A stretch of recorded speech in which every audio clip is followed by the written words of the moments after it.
Hello, I'm Miss Shifke, and I'm reading Chapter 15. In the morning, Dr. Zeimer and I went up to the Senate office building. It's a big building right next to the Capitol, where the senators work and figure things out when they're not in the Senate making laws and speeches and things like that. We found Senator Granderson's office on the second floor and walked in. After we'd waited around for a while, a secretary told us to step into the inner office. Senator Granderson was sitting in the middle of a cloud of cigar smoke, and he got up and shook Dr. Zeimer's hand, and he shook my hand, and then he pointed to some chairs for us to sit in. He sat down again behind a big desk with a glass top. Senator Granderson cleared his throat and leaned back in his chair. "Now, gentlemen," he said, "I want you to understand that I have no personal objections to this dinosaur. I have no doubt it is an excellent animal, in its own way. My only interest in the matter is to save money for the taxpayers. My committee is trying very hard to find ways of cutting down the expenses of the government. We want to get rid of anything that isn't absolutely necessary to the welfare of the American people. And right here in the District of Columbia, in our own National Zoological Park, we find a big, expensive animal eating up feed by the ton. Now I ask you, gentlemen, how is this Tyrannosaurus like that going to help the welfare of the American people?" "Triceratops," Dr. Zeimer said. "All right, Doctor," Senator Granderson said. "You can call it anything you like, but the point is, what good is it?" "But, Senator," Dr. Zeimer said, "you might just as well ask, what good is an elephant? They're expensive to feed too." "Oh, elephants are quite another matter," the senator said. "An elephant is a standard, well-recognized animal. You read about them in books, and you see them in the circus. They are a solid part of the wholesome American tradition. The elephant has become a symbol of one of our great political parties. But of course, you can have too many of them. One elephant is enough for a zoo. No need to have more than one." "But, Senator, there are different kinds of elephants," Dr. Zeimer said. "There are Indian elephants and African elephants, for instance. Don't you think the public should have a chance to see more than one kind of elephant?" "No, Doctor," the senator said, patting the big hand on the desk. An elephant is an elephant, and that's all that man on the street needs to know. If it isn't an American zoo, it's an American elephant. So why should he worry where it comes from? But I want to get back to this dinosaur of yours. Where did you get it from?" Dr. Zeimer nodded to me, so I answered the question. "It came from our chicken yard," I told him. "And where is that?" the senator wanted to know. "Up in Freedom, New Hampshire." "I see," the senator said. "And just what was this animal doing in your chicken yard?" "One of our hens laid it. She was part Rhode Island Red and part Barred Plymouth Rock." The senator raised his eyebrows. "You mean to tell me that this dinosaur hatched out of a hen's egg? That sounds mighty suspicious to me. Are you sure someone didn't slip this egg into your hen house when you weren't looking? Did you see any suspicious characters around your place at the time?" No, I said, because I wasn't quite sure what question I was answering. "But anyway," I said, "the hen hatched it out. She sat on it faithfully for 6 weeks. It was a long job." But Senator Granderson wasn't listening. He sat frowning down at his desktop for a while. Then he looked up at Dr. Zeimer. "You ever seen any dinosaur eggs before, Doctor?" "Oh, yes," Dr. Zeimer said. "We have many of them." "Where'd they come from?" the senator wanted to know. "From the Gobi Desert in outer Mongolia," Dr. Zeimer said. "But those were eggs of the Protoceratops andrus." The senator thumped his fist on the desk. "Gentlemen," he said, "I know now what I must do. My duty is clear. This animal does not belong in the National Zoological Park. He is not an American animal, and our National Zoo is no place for him. We must not maintain foreign freaks at the public expense. Lions, tigers, giraffes, all the proper animals, yes, but no un-American, outmoded creatures from foreign places. The dinosaurs are extinct, aren't they? Do you want people to get the false idea that such things still exist? Right here in America? But Senator, Dr. Ziemer said. Senator Granderson raised his big hand. No, Doctor, he said, don't attempt to dissuade me. I see my duty. Today in the Senate, I shall propose legislation to make it unlawful to keep any out-of-date, unusual, or unlikely animals in the National Zoo or in the national parks or anywhere within the borders of the United States or its possessions. He got up from his chair and walked over to the door and opened it for us. I will be very busy now, gentlemen, so I must say goodbye. Thank you for your time. The next thing we knew, Dr. Ziemer and I were out in the corridor. The doctor stared down at the floor, and he looked pretty discouraged. Well, Nate, he said, things don't look very bright for Uncle Beasley. Perhaps it would have been better if we'd just let him stay up in New Hampshire. It's really my fault for getting him into this difficulty. It isn't your fault, Dr. Ziemer, I said. You were trying to do the best thing you could for him. You didn't know that things would turn out this way. Dr. Ziemer and I went back to the museum. The doctor sat down on the edge of his desk and stared out the window. Then he got up and walked back and forth on the rug, with his hands jammed down in his pockets. Finally, he stopped and turned to me. I always feel so hopeless when I get tangled up with Congress, he said. I just don't understand how their minds work. I know an Archaeopteryx when I see one, and I can tell an Ichthyosaurus from a Plesiosaur, or a trilobite from a graptolite, but I don't know anything about senators. Why do you suppose Senator Granderson doesn't like dinosaurs? I asked him. What's he got against them? Dr. Ziemer shrugged his shoulders. I haven't any idea. He just gets a whim every now and then, usually just before elections, and that he's got to do something to save the country. Last year, he was going to save the country from comic books. Maybe you heard about that. The year before, it was firecrackers. Next year, it'll be basketball or outboard motors. You never can tell what it'll be next. And the strange thing is that he can get people so excited that they think he's right.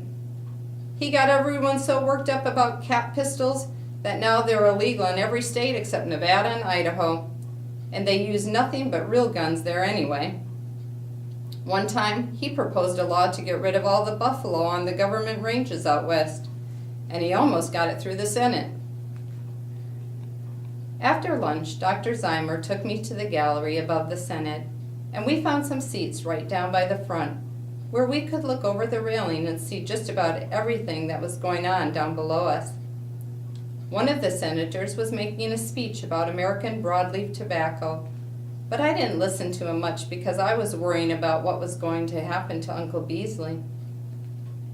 Pretty soon, Dr. Ziemer nudged me, and I looked down and saw Senator Granderson walking into the room. The man who was talking about tobacco finally sat down, and the other senators clapped a little, but not very hard. The next thing I knew, Senator Granderson was standing up beside his desk. Mr. President, he said in a big booming voice, I wish to speak today about a subject that affects all of us. My fellow senators all know me as one who has constantly devoted himself to the welfare and safety of the American people, and I am sure that they will listen carefully as I describe a situation which is not only needless expense for the American taxpayer, but which also constitutes a grave danger to every man, woman, and child in this great land of ours. He paused for a while and looked around the room as if he expected everybody to clap. I need not remind you that our government is trying to reduce the top-heavy budget and to lower the staggering tax burden that strains the backs of all American citizens. I myself have spent many weary hours seeking out waste and unnecessary expense in the various branches of our federal government. You can imagine my dismay when I discovered an example of such waste right here in our national capital. I am grieved to say this, gentlemen, but right here in our National Zoological Park is an animal that is squandering the taxpayers' hard-earned money at a disgraceful rate of $21.60 a day, every day of the week, Saturdays and Sundays included. And what is more, gentlemen, this animal is absolutely worthless. It does no honest work, it pulls no plow, it grows no wool. And what is even more, gentlemen, this animal I speak of is no normal creature like the lions and tigers and elephants that roam the woods and plains of our fair country. Someone nudged the senator when he said this and leaned over and whispered with him. Of our fair country, I say, Senator Granderson went on, or the woods country, I say, and plains of our sister nations across the seas. No decent, ordinary, up-to-date animal is this, gentlemen, but a queer, freakish survivor of a race that died out millions of years ago, perhaps hundreds of millions of years ago. That's stretching it pretty far, Dr. Zymer whispered to me. 70 million years ago is the most I can allow him for the Triceratops. There were no earlier than the late Mesozoic. The senator raised his big hand over his head and wiggled a finger at the senators the way Miss Watkins does when she's getting ready to scold us in class. The animal I speak of is a dinosaur, gentlemen, of the type known as the I should say the no, that's not it. The scientific name escapes me at the moment, gentlemen, but it makes no difference what we call it. It's still the ugliest, evilest looking reptilian I have ever seen, and it's a disgrace to our National Zoological Park and to the department that operates it. Can you imagine for one moment bringing the innocent, bright-eyed children of good American families to look at this inefficient, outmoded, and outlandish specimen of a bygone age? Do you want our children to grow up to be forward-looking citizens of our forward-looking country? Then we must not let them dwell on the useless creatures of the past, the foolish mistakes nature has discarded before Columbus planted American flags on our beautiful shores. No, gentlemen, there must be no living in the past for us, but rather we must bravely face the future and march on together, hand in hand and shoulder to shoulder, to that glorious destiny that lies before us. Some of the senators clapped, and Senator Granderson took a few swallows of water from his glass at the table. I propose to get rid of this monster, Senator Granderson went on. I am submitting a bill before the Senate to make the possession of all such unnatural animals a federal offense. He should be exterminated, and the sooner the better. Another man near Senator Granderson stood up. I agree with the honorable senator, and I want to propose an amendment to this bill. I propose that this dinosaur be skinned and stuffed and presented to Senator Granderson as a trophy in recognition of his untiring work in searching out waste and error in the national government. I pulled Dr. Zymer's sleeve when I heard that. Would they really do that to Uncle Beasley? I asked him in a whisper. Not if we can help it, Nate, Dr. Zymer said. Then another senator got up. What does this dinosaur eat? He wanted to know. It eats grain and alfalfa, Senator Granderson told him. Tremendous amounts of it. And he is growing bigger and bigger and eats more and more every day. Soon we shall be starving just to satisfy the appetite of this gluttonous beast. He slapped his fat stomach to kind of emphasize what he said. Well, the other senator said in a sort of drawly voice, my constituents in Nebraska would be happy to have him eat all the alfalfa he wants, Senator. Why, wouldn't it be a good idea to feed him government stores of surplus grain and alfalfa? We could feed the animal for years on that, and it wouldn't cost us a cent. We've been trying to think of some way to use up all the surplus. How about that?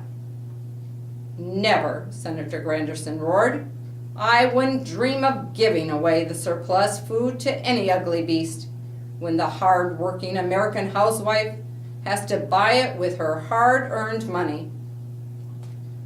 The American housewife doesn't eat much alfalfa, Senator, a man called from the back row. There was a lot of laughter, and the vice president had to knock on his desk to quiet things down. Well, the arguments went on this way for a long time, and nobody seemed to be getting anywhere. Dr. Zeimer didn't look very happy, and he kept shaking his head every now and then. Nate, he said, I don't know how this is going to come out, but the senators will probably go on making speeches at each other until about midnight. And then there won't be enough of them here to take a vote, so they'll postpone it until tomorrow. We might as well go home and get some sleep. We got up and went out. Dr. Zeimer didn't say anything all the way back to the apartment, and he just walked along looking at the sidewalk. I could tell that he was worried, and that made me worried. After I'd crawled into bed, the doctor came in to say goodnight to me. He sat down on the edge of my bed after I turned out the light. He didn't say anything, and he just sat there, looking kind of tired and discouraged. I guess there isn't much hope for Uncle Beasley, I said, trying to sound calm, but my voice came out a little bit quivery. Well, we won't give up till we have to, he said. It doesn't look too good for us, but we may think of something yet. I sat up in bed suddenly. Do you think we could slip over to the zoo with the truck and load Uncle Beasley into it and sneak him away and hide him somewhere? They couldn't kill him if they couldn't find him, could they? The doctor shook his head. It would be pretty hard to hide anything so big, Nate. A triceratops wasn't really made for running away with things. When something attacked him, he would meet the trouble head on. That's why Triceratops has all those horns and armor plate on the front end. And he was a tough customer too. Even Tyrannosaurus would think twice about taking on Triceratops. Maybe we'd better take a lesson from Uncle Beasley. I don't think we'd get anywhere trying to run away from the trouble. It would just catch up with us sooner or later. We'll keep thinking, but it's terribly late. You get to sleep now, or you'll never wake up till lunchtime. He closed the door softly behind him. I didn't go to sleep for a long time, trying to think of some way to save Uncle Beasley. I could hear Dr. Zeimer walking up and down in the next room. He was still walking when I went to sleep.